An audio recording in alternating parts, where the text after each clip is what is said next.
Welcome back to our channel. So, EPFO withdraws అనేది అందరికి ఒక హెడేక్. కానీ అదే ఈపీఎఫ్ఓకి సంబంధించిన డబ్బులని మనం యాప్‌లోనే విత్‌డ్రా చేసుకుంటే ఎంత సులువైపోతది కదా! సో, ఎక్కువ రోజులు వెయిట్ చేయాల్సిన అవసరం కూడా ఉండదు. సో, అలాంటి వార్తనే ఇప్పుడు నేను మీకోసం చెప్పబోతున్నా. సో, ముందుగా ఛానల్‌ని సబ్స్క్రైబ్ చేసుకోండి అండ్ కంప్లీట్ వీడియో చూస్తే మీకుండే హెడేక్స్ అన్నీ కూడా పోతాయి. సో, కేంద్ర ప్రభుత్వం ఈపీఎఫ్ఓకి సంబంధించి ఏదో ఒక కొత్త విధానాన్ని తీసుకొనొస్తూనే ఉంది.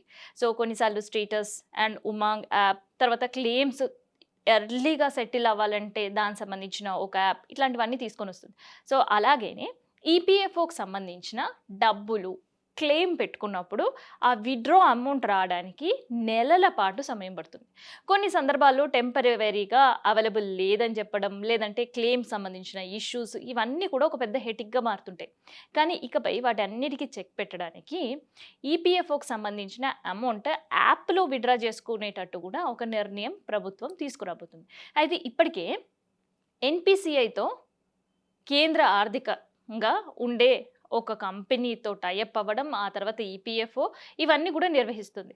సో, దానివల్లనే భీమ్ యాప్ అందరూ యూజ్ చేస్తుంటారు కదా! అది కేంద్రానికి సంబంధించిన యాప్ అందరికి కూడా తెలిసిందే. అండ్ రూపీ అనేది కూడా స్టార్ట్ చేసింది. సో, అలాగే ఇప్పుడు కేంద్ర ప్రభుత్వం ఈపీఎఫ్ఓకి సంబంధించిన క్లెయిమ్స్ ఏవైతే ఉంటాయో అవి వాళ్ళ అటాచ్డ్‌గా ఉండే బ్యాంక్స్ తర్వాత భీమ్ యాప్‌లో డౌన్‌లోడ్ చేసుకునేటట్టు అండ్ భీమ్ యాప్ నుంచి ఆ డబ్బులు విత్‌డ్రా చేసుకునేటట్టు ఒక నిర్ణయం తీసుకోబోతుంది. సో, చెప్పినంత సులువేం కాదు. కానీ అది కూడా కాస్త కష్టమే. అండ్ ఇదొక ట్రయల్ రన్ కింద పైలట్ ప్రాజెక్ట్ కింద తీసుకురావాలి ఫస్ట్. ఆ తర్వాత అది సక్సెస్ అయితే దీన్ని వైడ్‌గా స్ప్రెడ్ చేయాలన్న ఆలోచనలో కేంద్రం ఉంది. అయితే ఈ ఆప్షన్ తీసుకొచ్చిన తర్వాత మనకెప్పుడు పడితే అప్పుడు డబ్బులు విత్‌డ్రా చేసుకోవచ్చా అంటే వీలు పడదు. సో, ఈపీఎఫ్ఓకి సంబంధించిన రూల్స్ అండ్ రెగ్యులేషన్స్‌కి లోబడే మనం ఖచ్చితంగా మళ్ళీ పోర్టల్‌లోనో లేదంటే ఉమాంగ్ యాప్‌లోనో క్లెయిమ్ అనేది పెట్టుకోవాలి. సో, క్లెయిమ్ పెట్టుకోవడం, ఆ తర్వాత ఈపీఎఫ్ఓ అధికారి దాన్ని అప్రూవ్ చేయడం, ఆ తర్వాత డబ్బులు మన అకౌంట్‌లో రావడం ఇవన్నీ. సో, ఇక్కడ మళ్ళీ డబ్బులు మన అకౌంట్‌లో నేరుగా పడాలన్నా యాప్ నుంచి మనం ఆహ్, డబ్బులు తీసుకోవాలన్నా ఇంకొక క్లిష్టమైన పరిస్థితి. సో, ఆ లబ్ధిదారులకు సంబంధించి లేదంటే ఆ ఈపీఎఫ్ఓ అకౌంట్‌దారుకి సంబంధించిన ఆధార్ కార్డ్ అప్డేట్ అయ్యి ఉండాలి. అండ్ ఆధార్ కార్డ్‌తో పాటు ఆయన ఏదైతే ఈపీఎఫ్ఓకి సంబంధించిన వాళ్ళకి తన బ్యాంక్ అకౌంట్ డీటెయిల్స్ ఇస్తారో అది ఆధార్ కార్డ్‌లో ఉండే నేమ్ సేమ్ అయ్యి ఉండాలి. అండ్ ఆధార్ కార్డ్ అండ్ ఈ బ్యాంక్ అకౌంట్‌కి లింక్ అయ్యి ఉండాలి. అండ్ సంబంధించిన ఈపీఎఫ్ఓ వాడుతున్న నంబర్ కూడా అటు ఆధార్ కార్డ్‌కి, ఇటు బ్యాంక్‌కి లింకప్ అయ్యి ఉండాలి. సో, ఒక్క మాటలో చెప్పాలంటే Aadhaar card, bank, phone number ఈ 3 అప్డేట్‌లో ఉండాలి. ఒకదాంతో ఒకటి చైన్ లింక్డ్ అయ్యి ఉండాలి. అండ్ దాంతో పాటు యూఎన్ఓ నంబర్ యాక్టివేషన్‌లో ఉండాలి.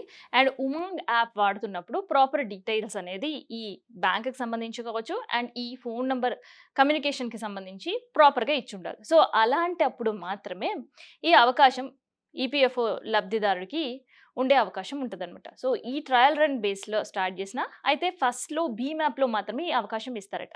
సో, భీమ్ యాప్‌లో సక్సెస్ అయిన తర్వాత మిగతా యూపీఐ ప్లాట్‌ఫార్మ్స్‌లో కూడా ఉపయోగించుకునేటట్టు అంటే గూగుల్ పే, ఫోన్‌పేలో కూడా ఉపయోగించుకునే ఇంకొక ఆప్షన్ కేంద్ర ప్రభుత్వం తీసుకురాబోతుంది. నిజంగా ఇట్లాంటి ఆప్షన్ గనుక ప్రభుత్వం తీసుకొనొస్తే చాలా ఈజీ అవుతది విత్‌డ్రా చేసుకోవడం అమౌంట్. ఎందుకంటే బ్యాంక్‌కెళ్ళడం, తర్వాత అక్కడి నుంచి ఏటీఎం నుంచో విత్‌డ్రా చేయడం, లేదంటే ఆ అకౌంట్ మళ్ళీ మనకి యూపీఐకి సంబంధించిన అటాచ్ లేకపోవడం ఇవన్నీ హెడేక్స్ ఉంటాయి. సో, వీటన్నిటికి చెక్ పెట్టేటట్టు ఈపీఓకి సంబంధించిన అకౌంట్ గనక యాప్‌లోనే కనిపిస్తే సో, అక్కడి నుంచే క్లెయిమ్ సెటిల్‌మెంట్ కంప్లీట్ అయిన వెంటనే అమౌంట్ ట్రాన్స్‌ఫర్ చేసే అవకాశం అయితే ఉంటది.